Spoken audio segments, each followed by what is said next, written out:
Episode 3 की शुरुआत में हम लोग अब देखते हैं कि जिन्हो अपनी शैडो मोनार्क आर्मी की ताकत का यूज करके सभी मॉन्स्टर्स को हरा रहा होता है, जो देखकर जिन्हो काफी ज्यादा हैरान हो जाता है। और अब वो जिन्हो से पूछने लगता है कि आखिरकार ये सभी लोग कहाँ से आ गए। तो जिन्हो भी कहता है कि हाँ, तुम्हें पता नहीं है कि ये कहाँ से आए हैं। वो अब जिन्हो को बताता है कि ये सभी लोग मेरे स्किल्स का एक पार्ट है। इसके बाद अब जिन्हो सभी आर्मी से कहता है कि जाओ जाकर माइनिंग करो। और अब वो सभी लोग भी जाकर माइनिंग करने लगते हैं, जो देखकर जिन्हो अब काफी ज्यादा इमोशनल हो जाता है। और अब जिन्हो से कहता है कि कोई काम मेरे लिए भी छोड़ दो। ये सुनकर एक सोल्जर वहाँ पर आ जाता है और वो उससे थोड़ा बहुत स्टोन पकड़ा देता है। इसके बाद अगले सीन में हमें एक बोट को दिखाया जाता है जो कि पूरी तरह से टूट चुकी है। वहाँ पर हम लोग अब एक बंदे को देखते हैं जो कि एक काफी बड़े से बंदे से डर रहा होता है। वो बड़ा सा बंदा अब उस बंदे को देखकर कहता है कि डरो मत, ये जितने भी तुम्हारे साथी हैं वो बस बेहोश हुए हैं। वहीं पर वो वाला बंदा अब उस बंदे की बात ही नहीं समझ पाता है, क्योंकि वो बंदा इंग्लिश में बात करता है। तो वो बंदा भी अब अपनी इंग्लिश को थोड़ा बहुत यूज करता है। वो कहता है कि मैं एक इंसान हूँ और मैं घर जाना चाहता हूँ। अगले सीन में वापस से हम लोग जिन्हो और जिन्हो को देखते हैं जो कि अब पार्टी कर रही होती है। जिन्हो अब उसे कहता है कि 19 रेड्स क्लियर हो गई है, बिल्कुल वैसे ही जैसे कि डील में था। अब आगे क्या करना है। जिस पर जिन्हो कहता है कि मुझे रिटन एग्जाम को पास करना पड़ेगा, जिससे मुझे गिल्ड मास्टर का लाइसेंस मिल जाएगा और फिर मैं अपने फादर के साथ नेगोशिएशन करने शुरू कर दूंगा। ये सुनकर जिन्हो उसे कहता है कि मेरे थोड़े बहुत प्लान्स हैं, मैं थोड़े समय के लिए तुमसे नहीं मिलूंगा। वहीं पर जिन्हो जो कि काफी ज्यादा ड्रिंक कर लेता है, वो अब जिन्हो से कहता है कि अगर तुम ये कहना चाहते हो कि मैं तुम्हारे लिए एक सरदर्दी हो तो तुम सीधा मुंह पर कह सकते हो।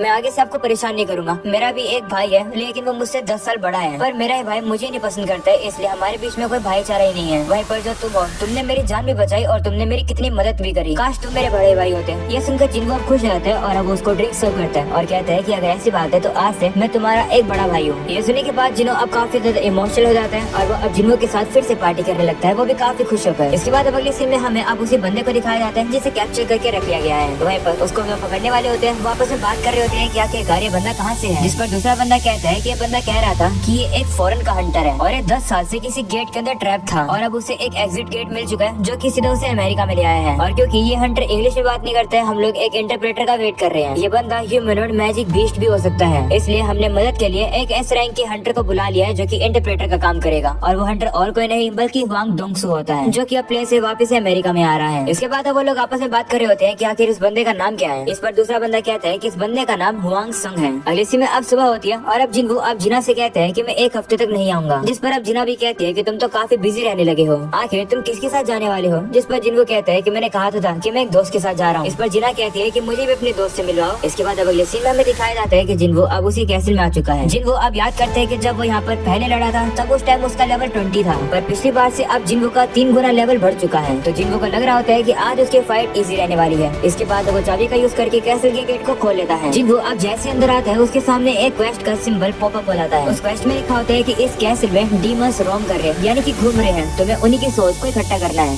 क्वेस्ट को कंप्लीट करने के लिए तुम्हें 10,000 डीमन सोल्स को कलेक्ट करना होगा। ये सुनकर जिन्हो काफी शौक हो जाता है कि यहाँ पर इतने सारे डीमंस हैं। जिन्हो अब अपने आप को कंट्रोल करता है और कहता है कि मेरा ऑब्जेक्टिव बिल्कुल साफ है, चाहे यहाँ पर कितने भी डीमंस हो, मुझे फर्क नहीं पड़ता, मैं इन सभी को हरा कर रहूंगा। अगले सीन में हम लोग अब जिन्हो को देखते हैं जो कि अब अपने फादर के पास आ चुका है। उसके फादर अब उसे कहते हैं, ओह तो तुम्हें गिल्ड के ऊपर कब्जा करना है, पर तुम्हें पता है ना कि तुम्हारा भाई ऑलरेडी गिल्ड के अंदर काम कर रहा है। जिस पर जिन्हो कहते हैं कि मेरे हिसाब से जो उसका प्लान है बाहर से किसी को लाना गिल्ड को चलाने के लिए, ये हमारी कंपनी के लिए काफी ज्यादा रिस्की है। ये सुनकर अब जिन्हो के फादर उसे कहते हैं कि तुम्हारे हंटर का नाम संग जिंगवू है ना, ये वही बंदा है ना जो कि डबल डंजन वाली रेड के अंदर था और जिन्हो वहाँ भी इन्वॉल्व था ना, जहाँ पर सर्वेलेंस टीम के एक हंटर का मर्डर हुआ था। तुमने आज तक जितनी भी रेड करी है जिन्हो उन सभी में था। और तो और उस दिन वो रेड गेट वाला इंसिडेंट भी हुआ था जहाँ पर जिन्हो ने ही बाकी के बचे सर्वाइवर्स को बचाया था। और तुम्हें गिल्ड मास्टर का जो लाइसेंस है वो भी तुम्हें जिन्हो की वजह से ही मिला है, और तुम फिर भी चाहते हो कि मैं तुम्हें गिल्ड का मास्टर बना दूं। इस पर जिन्हो कहते हैं हाँ चाहे कुछ भी हो, मैं ही योजिन गिल्ड को चलाना चाहता हूँ। तब उसके फादर भी मान जाते हैं और कहते हैं ठीक है, हम तुम्हारा तरीका ट्राई करेंगे, पर एक शर्त है। मैंने सुना है कि हाल फिलहाल में व्हाइट टाइगर गिल्ड तैयारी कर रहा है जिन्हो को अपने गिल्ड में लाने की, पर मैं चाहता हूँ कि जिन्हो हमारी गिल्ड में रहे। क्या तुम ऐसा कर पाओगे। जिस पर जिन्हो कहता है कि हाँ मैं बिल्कुल करूंगा। इसके बाद वापस से अगले सीन में जिन्हो को दिखाया जाता है जो कि काफी सारे मॉन्स्टर्स को हरा देता है और वो उनकी शैडो को एक्सट्रैक्ट करने की कोशिश करता है, पर वो किसी कारण की वजह से इन्हें एक्सट्रैक्ट नहीं कर पाता है। इन सभी मॉन्स्टर्स को हराने के बाद जिन्हो को अब दूसरे फ्लोर पर जाने की एंट्री परमिट भी मिल जाती है। वो देखकर जिन्हो अब आगे बढ़ता है और कहता है कि ये डंजन सही में काफी ज्यादा बड़ा है, यहाँ पर तो सारी सिटी बनी हुई है, इस तरीके से चलना तो काफी ज्यादा मुश्किल है। ऐसा होने के बाद जिन्हो अब उसी आइस बेयर वाले भालू के लीडर को बाहर निकाल लेता है और उस पे बैठ जाता है, जिससे कि वो भालू जिन्हो को आगे काफी जल्दी से ले चले। पर तभी अचानक से जिन्हो देखता है कि सामने तो अब और भी मॉन्स्टर्स आ चुके हैं। ये देखकर जिन्हो परेशान हो जाता है, पर तभी वो जो भालू होता है वो बिना डरे आगे बढ़ता है और उन सभी को मॉन्स्टर्स को हराता हुआ आगे बढ़ रहा होता है, जो देखकर जिन्हो काफी ज्यादा इम्प्रेस होता है। और अब उस भालू से कहता है कि आज से मैं तुम्हें टैंक बुलाऊंगा। इसके बाद अब अगले सीन में हमें चाहे को दिखाया जाता है जो कि स्विमिंग करके बाहर निकलती है और अब सभी लड़कियां उसकी खूबसूरती को देखकर फ्लैट हो जाती है। वह चाय है अब याद करती है कि जब वो चोई के पास गई थी तो उसने उससे कहा था कि आखिर हम लोगों को बता क्यों नहीं रहे फ्लाइंग एड्स के बारे में, हम लोगों से बात छुपा क्यों रहे। इस पर चोई कहता है कि क्योंकि ऐसे ऑर्डर्स एसोसिएशन के हैं। उनका कहना ये है कि अगर लोगों को पता चल जाएगा तो लोग परेशान हो जाएंगे और डरने लगेंगे। चिंता मत करो, अभी के लिए हम लोग को अपनी ताकत बढ़ाने पर फोकस करना है और अपनी गिल्ड को एक काफी बड़ा बनाना है। यही हम लोगों की ड्यूटी है। अगले सीन में फिर से जिन्हो को दिखाया जाता है जो कि और भी मॉन्स्टर्स को हराता है। वो अब कहता है कि जब मुझे की मिली थी तो मुझे लगा था कि डंजन एस रैंक का है, पर इन मॉन्स्टर्स की ताकत को देखकर लगता है कि ये सिर्फ एक बी रैंक का डंजन है। इस डंजन के अंदर काफी सारे फ्लोर है और आगे चलते चलते जितने मॉन्स्टर है वो धीरे धीरे करके ताकतवर होते रहते हैं। पर इन मॉन्स्टर्स को मारने के बाद ही मेरे को आगे जाने का मौका मिलेगा। जिनको अब कह रहा होता है कि मैं यहाँ पर काफी अच्छी प्रोग्रेस कर रहा हूँ। अगर ये कैसे भी ओरिजिनल टावर की तरह है तो इसका मतलब है कि इस डंजन के अंदर 100 फ्लोर्स हैं। पता नहीं जब तक तो मैं इस डंजन के टॉप फ्लोर तक पहुँच जाऊंगा तब तक तो मैं काफी ताकतवर हो जाऊंगा। मेरे सप्लाईज पता नहीं कितने समय तक बचे रहेंगे और जिना से मैंने प्रॉमिस किया है कि मैं काफी जल्द वापस आऊंगा, पर इसे बैटल को करने में काफी ज्यादा टाइम लग रहा है। हम लोग अब देखते हैं कि देखते देखते अब जिन्हो 10,000 डीमंस के सोल को इकट्ठा कर लेता है। ऐसे करके जिन्हो आगे बढ़ता है और अब उसे एक बॉस दिखाई देता है, साथ में उस बॉस की आर्मी भी वहाँ पर होती है। ये देखने के बाद जिन्हो अपनी भी आर्मी को बाहर निकाल लेता है। उस बॉस मॉन्स्टर को देखकर जिन्हो को पता चल जाता है कि ये मॉन्स्टर काफी ज्यादा ताकतवर है। और इसी में हम लोग अब उसी हंटर को देखते हैं जो कि अब बहन को आकर बताती है कि जिन्हो घर पे नहीं है। घर पे जिन्हो किसी बहन थी और उसकी बहन कही थी कि जिन्हो ट्रिप पर गया है, हम लोग इतनी दूर फालतू में ही आए। वहीं पर अब बहन कहते हैं कि रिसेंटली कोई भी रिकॉर्ड नहीं देखे गए हैं कि जिन्हो ने कोई भी रेड के अंदर पार्टिसिपेट ही नहीं किया, उसने कंट्री भी नहीं छोड़ी है। उसकी लास्ट लोकेशन सिटी के मिडिल में आ रही थी। ये सुनकर वो लड़की हैरान हो जाती है और कहती है कि ये सब तुम्हें कैसे पता चला, जिस पर आन कहते हैं कि ये तो मेरी जॉब का एक हिस्सा है। वैसे आखिरकार जिन्हो है कहाँ पर। अगले सीन में वापस से जिन्हो को ही दिखाया जाता है जो कि अब कहता है कि इस बड़े से बॉस को मैं हराऊंगा और तुम सभी लोग इन छोटे छोटे लोगों को हरा दो। तो वो सभी लोग भी अब मान जाते हैं और वो सभी लोग अब जाकर उन्हीं छोटे लोगों से लड़ने लगते हैं। और अभी फाइट शुरू हो जाती है जहाँ पर जिन्हो अब कह रहा होता है कि मेरे पास ज्यादा पॉइंट्स हैं, इसलिए मैं ज्यादा से ज्यादा सोल्जर्स को समन कर पाऊंगा और उन्हें मेंटेन रखने में मेरे पास मैजिकल पावर है। अब क्वेश्चन ये उठता है कि ये जो मोटा सा बॉस है ये उठ भी पाएगा। जिन्हो अब जैसे ये बात सोचता है हम लोग अब देखते हैं कि वो जो बॉस होता है वो अब काफी तेज स्पीड में आगे आ जाता है और हमला कर देता है, जो देखकर जिन्हो भी गुस्से में आ जाता है और कहते हैं कि आखिरकार तुम्हें क्या कर रहे हो। ऐसा बोलने के बाद जिन्हो अब उस बॉस को काफी जोर से मुक्का मार देता है, जिसकी वजह से वो जो बॉस होता है वो अब काफी दूर जाके गिरता है, जो देखकर जिन्हो भी हैरान हो जाता है और कहते हैं कि क्या मैंने अपनी ताकत को ज्यादा यूज कर दी। पर तभी हम लोग अब देखते हैं कि वो बॉस अब फिर से खड़ा हो जाता है और अब काफी तेज स्पीड में जिन्हो की तरफ दौड़ कर आ रहा होता है। ये देखकर जिन्हो थोड़ा सा घबरा जाता है और अब वो आयरन की शील्ड मांग लेता है, तो आयरन भी अब अपनी शील्ड को जिन्हो को पकड़ा देता है। इसके बाद अब जिन्हो आयरन की शील्ड का यूज करके उस बॉस के हमले से बच रहा होता है। वहीं पर अब वो बॉस काफी सारे हमले करने लगता है। जिन्हो को भी अब उसके अटैक्स को रोकने में काफी मुश्किल हो रही होती है। जिन्हो अब हमला करने के लिए एक मौके का वेट कर रहा होता है और अब जैसे जिन्हो को मौका मिलता है जिन्हो अब एक छलांग लगाकर सीधा उसके ऊपर हमला करने के लिए आता है। जिन्हो हमला करने वाला होता है पर तभी वो बॉस अब उसे देख लेता है और हमला कर देता है। इस चीज को अब जिन्हो भी नोटिस कर लेता है और वो जल्दी से उसके अटैक से बच जाता है। जिन्हो अब थोड़ा सा साइड में आ जाता है। वो कहता है कि क्या ये बॉस मेरे सारे मूव्स को प्रेडिक्ट कर रहा है। जिन्हो को अब एक आइडिया आ जाता है और अब वो वहाँ से भागने लगता है और अब वो बॉस भी उसका पीछा करता है। हम लोग अब देखते हैं कि अब उस बॉस का ध्यान जिन्हो के ऊपर ही होता है। इसकी वजह से अब वो जो बॉस होता है वो एक बिल्डिंग में जाकर टकरा जाता है और जिन्हो का भी यही प्लान होता है। जिन्हो को अब एक हमला करने का मौका मिल जाता है। इस मौके का यूज करके जिन्हो अब उस बॉस के ऊपर हमला करता है और अब उसे खत्म कर देता है। इस वजह से जिन्हो का अब अच्छा खासा लेवल अप हो जाता है और अब जिन्हो को एक आइटम मिलता है जिसका नाम होता है वर्ल्ड ट्री फ्रेगमेंट।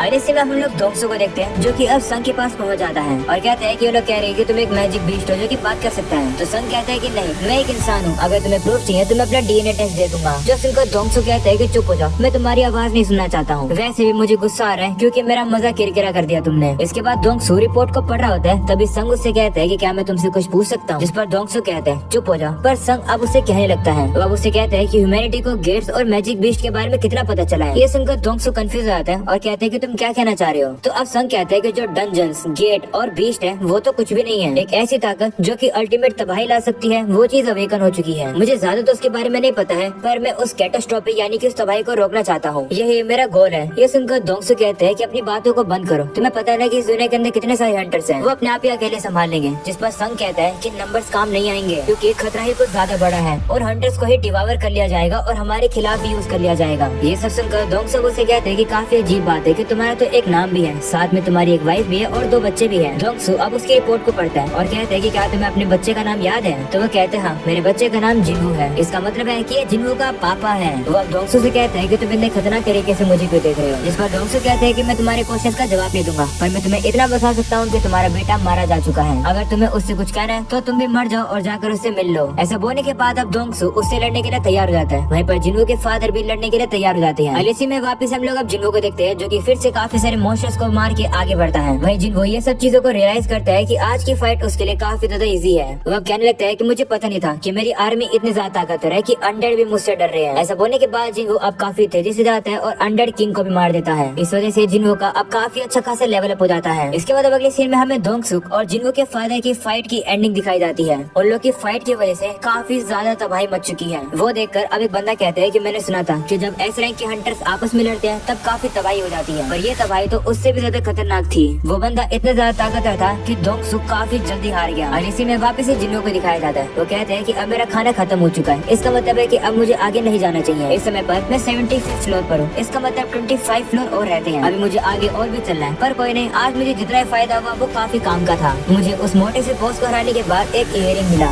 और उस स्केलेटन से मुझे ये नेकलेस मिला। ये भी काफी ज्यादा कमाल की है। मेरा स्टेटस मुझे बता रहा है कि एक और बॉस लेवल 20 रहता है। जिंगू अब कहते हैं कि मुझे एक स्पीयर भी मिला है, पर मुझे लगता है कि ये कोई मेरे काम का है, इसलिए मैं अपने मैजिक सोल्जर्स को इन्हें दे दूंगा, जिससे कि इससे उनकी फायर पावर बढ़ जाएगी। और फाइनली मैं चूज कर पाया कर्स रैंडम लूट बॉक्स को, जो कि मुझे क्वेस्ट के रिवॉर्ड में मिली है। जिंगू अब उस बॉक्स को ओपन करते हैं और अब उसे वहाँ पर एक चाबी मिलती है, जिसके बारे में कोई भी डिटेल नहीं होती है, यानी कि इस चाबी को कहाँ और कब यूज करना है इसके बारे में कुछ भी नहीं पता है। वो देखकर जिंगू अब कहते हैं कि वैसे भी मैं इस चाबी के लिए यहाँ पर नहीं आया हूँ। 50 फ्लोर पर मुझे वर्ल्ड ट्री फ्रेगमेंट मिला, 75 फ्लोर पर मुझे स्प्रिंग वाटर मिला। इसका मतलब एलिक्सर ऑफ लाइफ को बनाने में जो 3 इंग्रेडिएंट चाहिए उसमें से 2 इंग्रेडिएंट तो पूरे हो गए हैं। अब सिर्फ एक ही इंग्रेडिएंट चाहिए, जिसके बाद मेरी मॉम ठीक हो जाएगी। अगली बार जब मैं यहाँ पर आऊंगा तो मैं इसे कंप्लीट करके रहूंगा। ऐसा बोलने के बाद जिंगू अब यहाँ से चला जाता है और अब यहीं पर हो जाता है ये एपिसोड खत्म। सब्सक्राइब किए बिना मत जाना।